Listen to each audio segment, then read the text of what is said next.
বন্যার পানি কিছুটা কমলেও দেশের উত্তরাঞ্চলে তীব্র আকার ধারণ করেছে নদী ভাঙন। এ নিয়ে আরো জানাতে কুড়িগ্রাম থেকে সহকর্মী জুয়েল রানা ও লালমনিরহাট থেকে যুক্ত হচ্ছেন সহকর্মী জামাল বাদশা। শুরুতে যাচ্ছি জুয়েলের কাছে। জুয়েল, নদী ভাঙনের তীব্রতা কেমন দেখছেন, আর উত্তরাঞ্চলে বন্যা পরিস্থিতি এখন কেমন সেই সাথে একটু জানতে চাই ত্রাণ তৎপরতা চলছে কিনা সেখানে, বিস্তারিত জানাবেন।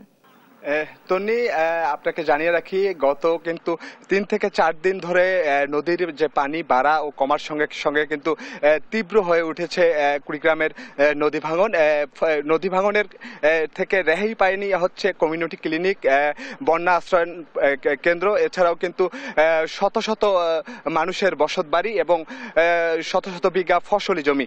আমি এই মুহূর্তে রয়েছি কুড়িগ্রামের উলিপুর উপজেলার বেগমগঞ্জ ইউনিয়নের খুদিরকুটি এলাকায়। আপনাকে যদি একটু আমি দেখাতে চাই, এখানে কিন্তু ধরলা নদী, এই ধরলা নদীর কিন্তু আলামিন বাজার থেকে আপনার 3 থেকে 4 কিলোমিটার ধরলা নদীর বাম তীর, যে বাম তীরে আসলে তীব্র আকার ধারণ করেছে ভাঙন। আসলে ভাঙনে কিন্তু এখানকার অসংখ্য পরিবার আসলে ভিটেমাটি হারিয়েছে। এছাড়াও কিন্তু অনেক ফসলি জমি, আদা পাকা যে আমনের ক্ষেত, সে সমস্ত জমিও কিন্তু আসলে নদীগর্ভে বিলীন হয়েছে। এছাড়াও এখানকার চরাঞ্চলের মানুষের জন্য কিন্তু একটি কমিউনিটি ক্লিনিক ছিল, যে কমিউনিটি ক্লিনিক থেকে এখানকার মানুষ আসলে স্বাস্থ্য সেবা পেত। সেই কমিউনিটি ক্লিনিকটি যদি আপনাকে দেখাই, কিন্তু ধরলার মাঝে একদম চলে গেছে। আমি এ বিষয়ে আসলে কুড়িগ্রামে যে সিভিল সার্জন রয়েছে ডাক্তার মঞ্জুরে মোর্শেদ, আমি ওনার সঙ্গে কথা বলেছি। তিনি আমাকে জানিয়েছেন আপাতত তাদের কার্যক্রম বন্ধ রয়েছে। তারা বলছেন যে 2-1 দিনের মধ্যে হয়তো আশেপাশে কোথাও যদি কোনো ভাড়া বাসা এবং কোথাও কিছু পাওয়া যায়, কোনো রুম পাওয়া যায়, সেখান নিয়ে তারা আসলে কার্যক্রম শুরু করবেন। এছাড়াও আমি একটু আপনাকে দেখাতে চাই, আমি যে জায়গাটিতে রয়েছি এটি হচ্ছে খুদিরকুটি আব্দুল হামিদ উচ্চ বিদ্যালয় মাঠ। এখানে কিন্তু আপনাকে যদি আমি দেখাই যে নদী ভাঙনের কবলে পড়ে যারা ভিটামাটি হারিয়েছে, অসংখ্য পরিবার কিন্তু এই স্কুলের মাঠে এবং স্কুলের রুমে মানবেতর দিন কাটাচ্ছে। আমি এখানকার যারা বাসিন্দা রয়েছে আমি তাদের সাথে কথা বলেছি, তারা আমাকে বলেছে যে এখন পর্যন্ত তাদের কোনো জনপ্রতিনিধি খোঁজ নিতে আসেননি। তারা অনেক আসলে কষ্টে দিন পার করছে এখানে। আমি যদি এখানে এই মুহূর্তে একজনের সঙ্গে কথা বলতে চাই, উনি আসলে ভাঙনের শিকার হয়ে আসলে এই স্কুলে আশ্রয় নিয়েছেন পরিবার পরিজন নিয়ে। একটু আসলে আপনার কাছে জানতে চাই, কবে থেকে স্কুলে আশ্রয় নিয়েছেন, কি অবস্থা একটু ভাঙনের বলবেন? আজকে 4 দিন থেকে আমরা ওই স্কুলে অবস্থান নিয়েছি। আমি কমিউনিটি ক্লিনিকের জমিদাতা, আমার বাবা বন্যা আশ্রয় কেন্দ্রের জমিদাতা, হাই স্কুলের জমিদাতা। কিন্তু নদী ভাঙিয়ে আমাদের নিঃস্ব এখন হয়ে গেছি। আমাদের তো এখন জায়গা জমি নাই, খুব কষ্টে আছি। স্কুলে বারান্দায় আছে জিনিসপাতি, 50-60 ঘর লোক, খুব কষ্টে আছি। এখন যে কি হবে, প্রতিনিধি চেয়ারম্যান ছিল, উনিও একদিনও আসলো না, আসি বললো না যে এগুলো ভাঙতেছে, কি করব না করব। আর আমাদের যে কি কয় বালু ফেলার জন্য বস্তা পানি উন্নয়ন বোর্ডের মধ্যে এত বলা বলি করি, ওরা ফেললো না। আমাদের কমিউনিটি ক্লিনিকটা চলে গেল, বন্যা আশ্রয় গেল, এখন হাই স্কুল খুদুরগুড়ি হাই স্কুলও চলে যাচ্ছে। তন্নি, আপনি শুনলেন এখানে কিন্তু একটি কমিউনিটি ক্লিনিক ছিল, একটি বন্যা আশ্রয় কেন্দ্র ছিল। এই দুটি কিন্তু আসলে ধরলার নদীগর্ভে চলে গেছে। এছাড়াও কিন্তু একটি উচ্চ বিদ্যালয় রয়েছে, এটিও কিন্তু হুমকির মুখে রয়েছে। যে কোনো মুহূর্তে কিন্তু স্কুলটিও আসলে ভেঙে যেতে পারে। এছাড়াও যদি বন্যা বলতে যাই, কুড়িগ্রামে বন্যা পরিস্থিতি স্বাভাবিক রয়েছে, পানিটা অনেক কমে গেছে, কিন্তু ভাঙন রয়েছে।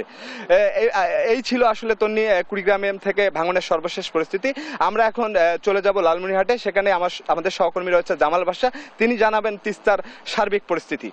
জামাল বাদশা।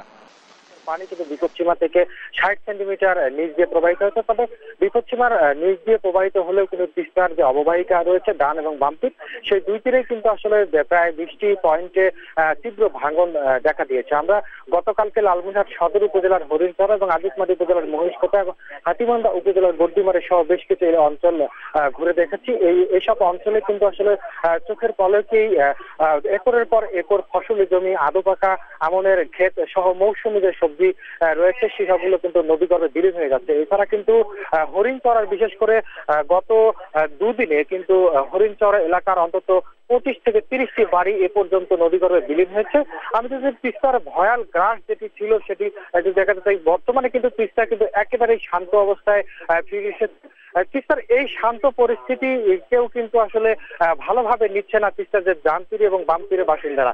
এই শান্ত পরিস্থিতি থাকার আসলে ভয়টির কারণ হচ্ছে কিন্তু গত বছর ভারতের সিকিমে যে বাঁধ ভেঙে বন্যার পানির সাথে পলিউশন ছিল, যার কারণে কিন্তু তিস্তার নদীগর্ভ ভরে উঠেছিল।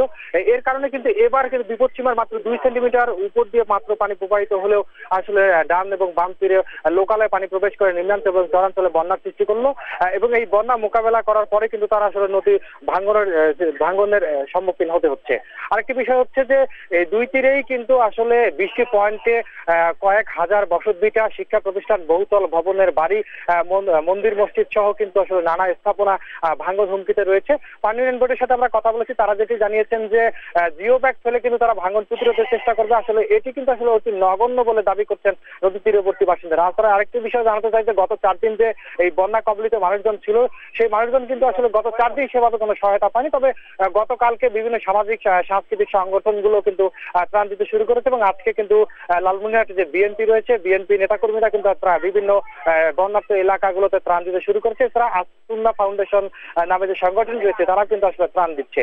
সব মিলিয়ে তিস্তার বন্যা পরিস্থিতি কিছুটা উন্নতি হয়েছে এবং আগামী 24 ঘন্টায় আসলে বৃষ্টিপাত না হওয়ার কারণে তিস্তার পানি আরো কমতে পারে বলে আবহাওয়ার বরাদ দিয়ে পানি উন্নয়ন বোর্ডের কর্মকর্তারা আমাদেরকে জানিয়েছেন। পানি কমলেও কিন্তু আসলে ভাঙ্গন অব্যাহত রয়েছে এবং এই ভাঙ্গন যতই পানি কমবে ততই কিন্তু তীব্র আকার ধারণ করবে। এই ছিল লালমনিরহাট থেকে তিস্তার বন্যা পরিস্থিতি উন্নতির সর্বশেষ খবর। তন্নি, ধন্যবাদ আপনাদের। দর্শক, আমাদের সহকর্মী জুয়েল রানা এবং জামাল বাদশা যুক্ত হয়েছিলেন কুড়িগ্রাম এবং লালমনিরহাট থেকে, সেখানকার বন্যা পরিস্থিতির সবশেষ জানাচ্ছিলেন।